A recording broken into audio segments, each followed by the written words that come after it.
After that communication, 18th February, they issued this notification. I'll give a copy of this letter to Mr. Sibbal, who is for the state. I don't have it, Malas.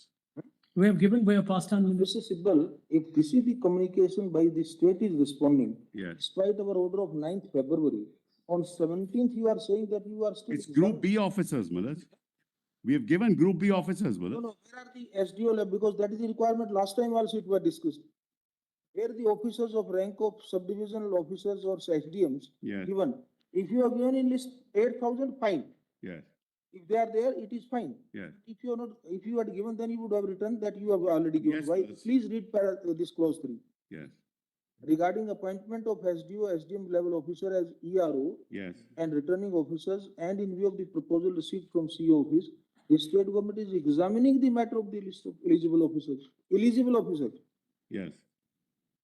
But we have given, Malas, 8,500 individuals, 108, 12 employees who do not belong to In that case, your reply should have been, we have already sent a list of 8,500. Please see, they are. Group B, Malas. We've sent it earlier, Group B officers. They we've know sent, pretty Malas. well they are not qualified.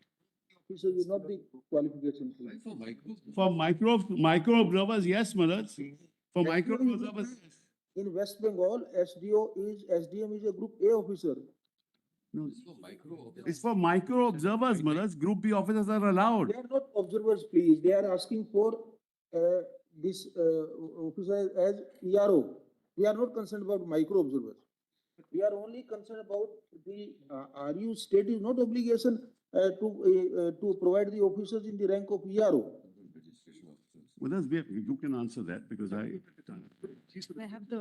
yes, you can answer. Yeah, take the letter. Yes. Group B officials is what we've got. I mean, we are disappointed to see that this kind of, both, we were expecting the states will, the election May I commission just will cooperate. ex- SIR has started. Yes. If you don't complete the SIR. We will. you Go for election. We want 48 hours to complete it, Just Malas. see, Malas, may I just mention one thing? Micro observer, Don't go for elections, what will be the next consequence? no, Malas, let us not go there. No, nobody wants to change. Malas, may I just state the point? Don't create a situation where we have to ask the judicial officer now to intervene. I mean, kind of. No, Malas, but how can they? পুরো ল্যাজে গোবরে রাজ্য সরকার তথা মমতা ব্যানার্জির যারা ছিলেন আজকে supreme কোর্টে কার্যত ল্যাজে গোবরে উত্তর দিতে পারছিলেন না। কপিল সিব্বল খুব বড় বড় কথা বলেন, আজকে অনেকটাই অসহায় লাগছিল তাকে। এখানেই তো শুনলেন যে এটা আমি বলতে পারবো না, পাশ থেকে তো আবার কে একজন বলছিলেন। পুরো লেজে গোবরে হয়ে গেছে আজকে সুপ্রিম কোর্টে এই এসআইআর ব্যাপারটা নিয়ে। যাচ্ছে তাই কাণ্ড দর্শক, যারা শুনেছেন পুরো হিয়ারিং তারা তো জানেন কি হয়েছে। এবং আজকে একটা ঐতিহাসিক সিদ্ধান্ত, হ্যাঁ ঐতিহাসিকই বলবো কারণ এই রকম সিদ্ধান্ত সুপ্রিম কোর্টকে কোনো ক্ষেত্রে নিতে হয়নি। এসআইআর তো শুধু এই রাজ্যে হচ্ছে না, এই মুহূর্তে 12টা, তার মধ্যে তো হয়েও গেছে গুজরাটে। কোথাও কিন্তু এই ধরনের সিদ্ধান্ত জানাতে হয়নি সুপ্রিম কোর্টকে। যেটা আজকে সিদ্ধান্ত জানিয়েছে সেটা হচ্ছে জুডিশিয়ারিকে যুক্ত করা হয়েছে এসআইআরে, বিচার ব্যবস্থাকে যুক্ত করা হয়েছে। এই যে সব হিয়ারিং পর্ব হচ্ছে না, ওই ডকুমেন্ট চেক করা ইত্যাদি, সেখানে বিচার বিভাগের লোকজনদেরকে যুক্ত করা হচ্ছে। মানে নর্মালি কি মানে হয়ে থাকে, কী বা হয়েছে অন্যত্র, কমিশন আছে জাতীয় নির্বাচন কমিশন, তারা ডেপুটেশনে সংশ্লিষ্ট রাজ্যের যারা কর্মচারী তাদেরকে নিয়ে থাকে, তাদের মাধ্যমে কাজটা করায়। সেই মতোই হচ্ছিল, যদিও এখানে বাইরে থেকেও লোকজন আনতে হয়েছিল মাইক্রো অবজারভার হিসেবে, কারণ এখানকার সরকার শাসক পক্ষ সেইভাবে কোঅপারেট করছিল না, অফিসিয়াল যারা অফিসার যাদেরকে দিয়ে কাজটা করানো যায় তাদেরকে দিচ্ছিল না। তো সেই জন্য বাইরে থেকে কিছু এনে তো যেটা করার সেটা কমিশনই করছিল এইভাবে। কিন্তু আজকে সুপ্রিম কোর্ট সব কিছু শুনে যেটা করেছে রাজ্য সরকারের যে ভূমিকা, তাতে খুবই ক্ষুব্ধ। অনেক পয়েন্ট আছে অসন্তোষ প্রকাশের। তো আজকে যেটা করেছে জুডিশিয়ালকে যারা বিচার বিভাগের লোকজন তাদেরকে যুক্ত করে দিয়েছে আজকে সুপ্রিম কোর্ট, যে ঠিক আছে যেগুলো সব পেন্ডিং আছে, তোমাদের এত প্রবলেম যে কমিশন ঠিক করে করছে না, নিরপেক্ষভাবে করছে না, বা কমিশনও তো বলছে না যে ঠিক করে কাজ করা যাচ্ছে না, করতে দেওয়া হচ্ছে না, তো ঠিক আছে বিচার বিভাগের যারা লোকজন তাদেরকে দিয়ে কাজটা এবার করানোর ব্যবস্থা করছে। এবং এটাও বলা হয়েছে যে যখন শুনলেন তো শুরুতে কি ব্যাপারটা নিয়ে হলো বুঝতে পেরেছেন কি, কমিশনের তরফ থেকে যেটা বলা হয়েছিল আজকে যে আমরা এসডিও র্যাঙ্কের লোকজন চেয়েছি ইআরও মানে এর জন্যে আমরা মানে কতদিন আগে বলেছি যে আমাদের দরকার, আমাদেরকে তার কদিন পরে বলা হচ্ছে যে আমরা এটাকে এক্সামিন করছি, দেবো কি দেবো না, দিতে পারবো কি দেবো না। তো বিচারের মানে প্রধান বিচারপতি বলছেন হ্যাঁ, মানে এতদিন আগে জানানো হলো, আপনারা তার এতদিন পরে বলছেন এক্সামিন করছে, এটা কি হচ্ছে, এটা কি হচ্ছে? তখন কপিল সিব্বল যেটা বলার চেষ্টা করেন, কেন ওই যে আমরা গ্রুপ বি দিয়েছি 8,000 সামথিং।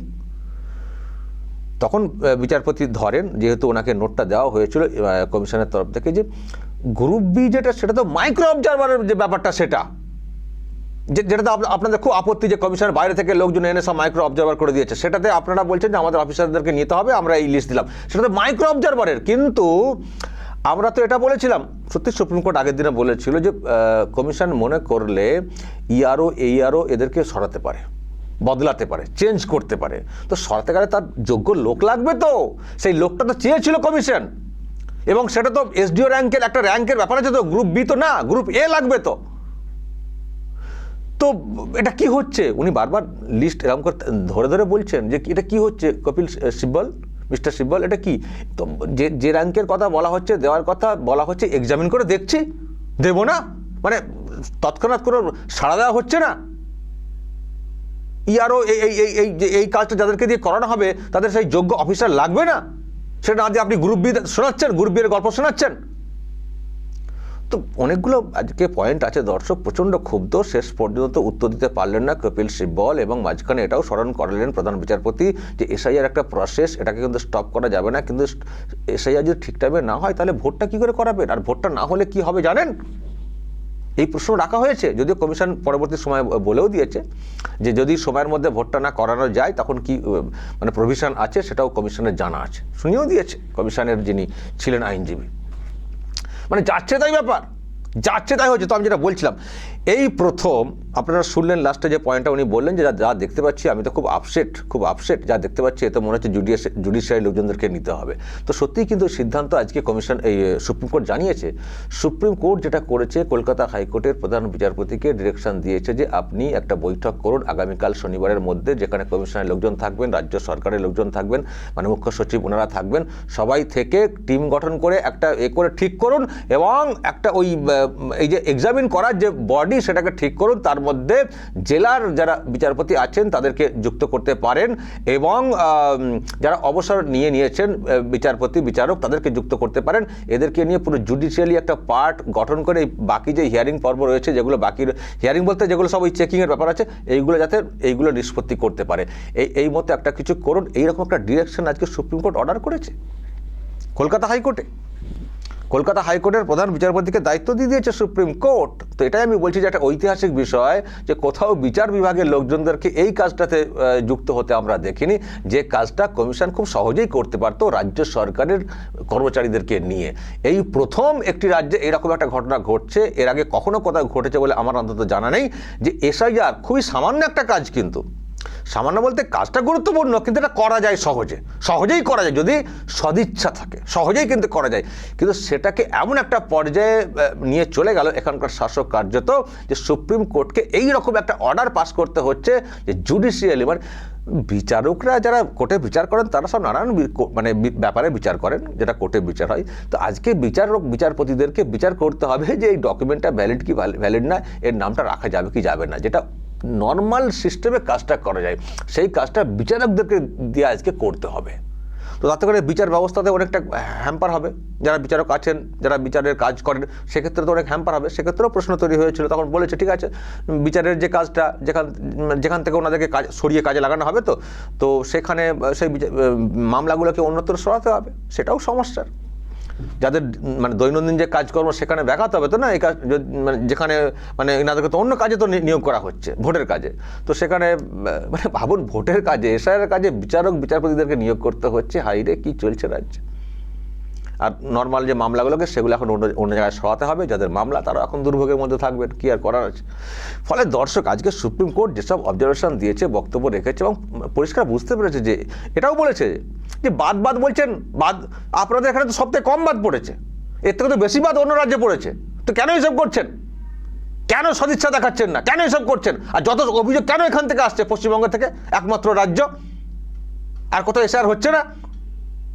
হচ্ছেটা কি? যদি দিতে পারেন দিন, অফিসার নাহলে বলে দিন কমিশনকে যে তারা তাদের মতো করে নিয়ে আসুক বাইরে থেকে। যখনই বাইরে থেকে বলে তখন না না না না করে চিৎকার করে চেঁচামেচি শুরু হয়ে গেছে। বাইরে যখনই বলে যে বাইরে থেকে নিয়ে আসতে পারেন, মানে আইএস আইপিএস নিয়ে, মানে আইএসদেরকে নিয়ে আসতে পারেন যারা আছেন মনে করলে বাইরে থেকে কর্মী, যখনই বলেছেন তখনই একবারে দিদির আইনজীবীরা না না না না করে চিৎকার করছেন।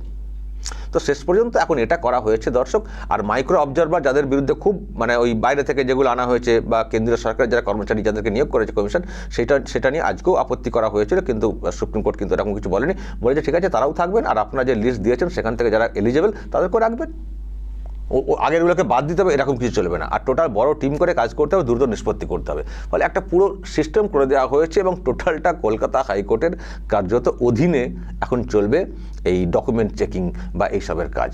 কোন লেভেলে? তবে যা হচ্ছে ভালোই হচ্ছে, আমরা সবসময় এটা মনে করি যা হয় মঙ্গলের জন্য হয়, ভালোই হচ্ছে, ভালোই হচ্ছে। আমি অদ্ভুত একটা বাহির দেখছিলাম, কল্যাণ ব্যানার্জি ওখান থেকে বেরিয়ে বলেছেন ঐতিহাসিক হয়েছে, কমিশনের যিনি কমিশনার আছেন তিনি যে সর্বোচ্চ, আজকে সেটা থাকলো না, আজকের পর থেকে তার সব ক্ষমতা হয়ে গেল। আমি কি আইনজীবীর ভাই, কি বোঝাচ্ছেন, কাকে বোঝাচ্ছেন? আপনি এটা বুঝাচ্ছেন যে তার মানে কমিশনারের ক্ষমতা চলে গেল? আরে কমিশনারের ভালো হলো তো, যেটা বলে বলে হচ্ছিল না সেখানে জুডিশিয়াল লোকজনদেরকে যুক্ত করে এই পর্বটা সম্পন্ন করতে বলা হয়েছে, বাকিটা এ তো কমিশনের পোয়া বাড়া হয়ে গেল। যে কমিশন চাইছে যে সুষ্ঠু এবং ভালোভাবে ঝাড়াই বাছাইটা হোক, এটুকু তো আশা করাই যায় যে যারা বিচার বিভাগের লোক তারা অন্তত ওই যাদেরকে ওনারা লিস্ট পাঠিয়ে নিয়োগ করে কাজটা করানোর চেষ্টা করছিলেন রাজ্যের মুখ্যমন্ত্রী বা সঙ্গেরা, তার থেকে তো ভালো হবে। তো এটা তো ভালো খবর, এ তো ভালো খবর কমিশনারের কাছে যে যাক কর্মী সংকট ইত্যাদি দেখা দিচ্ছিল, আবার ঠিকমতো করে কেউ কাজ করতে পারছিলেন না, সেখানে বিচার ব্যবস্থাকে যুক্ত করে দেওয়া হয়েছে। তার মানে অনেকটাই প্রভাবমুক্ত অবস্থায় এই কাজটা হবে। আমরা যেটা চাই অবৈধ ভোটারের নামটা বাদ দিতে এবং যোগ্যদের এন্ট্রি করতে, সেই কাজটা ভালো হবে। এ তো জ্ঞানেশ কুমার তো খুশিতে বকবক করা উচিত তার। আর কল্যাণ ব্যানার্জি বলছেন দেখলেন তো জ্ঞানেশ কুমার কমিশনারের এটা কেমন খর্ব হয়ে গেল। পাগলও নিজের আনন্দ যদি মনে করেন যে আমি মানে লাথি খেলেও আমার আনন্দ লাগে, খান, আনন্দ করুন, কে আর মানা করেছে?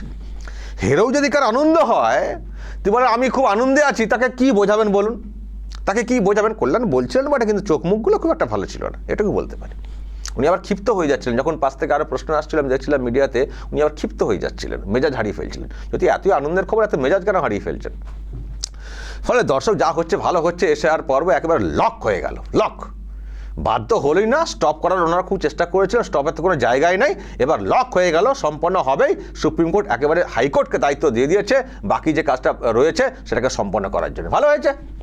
এবং সেই সঙ্গে দর্শক একটা প্রশ্ন তৈরি হয়েছিল যে এই যে সব বাকি রয়েছে বলা হচ্ছে, তাহলে ফাইনাল তালিকাটা কী করে প্রকাশ করা যাবে? এদিকে কমিশন বলেছিল, ঘোষণা করে রেখেছে যে 28শে ফেব্রুয়ারি তালিকা প্রকাশ হবে, সেটা তাহলে কী হবে? তো এটার ক্ষেত্রে কমিশনের বক্তব্য ছিল বেঞ্চের সামনে যে আমাদের তো কাজ প্রায় 95% হয়ে গেছে, তো সেটাকে আমরা প্রকাশ করে দিই 28 তারিখে, বাকি তো চলবে, এটা তো কন্টিনিউয়াস চলে, তো প্রসেস, তো এটা তো বন্ধ হয় না, নমিনেশনের আগের দিন পর্যন্ত নাম তোলা বাদ দেওয়া করা যায়। তো ঠিক আছে, যে বাকিটা আছে, বাকিটা যখন হবে আবার সাপ্লিমেন্টারি তালিকা প্রকাশ করব।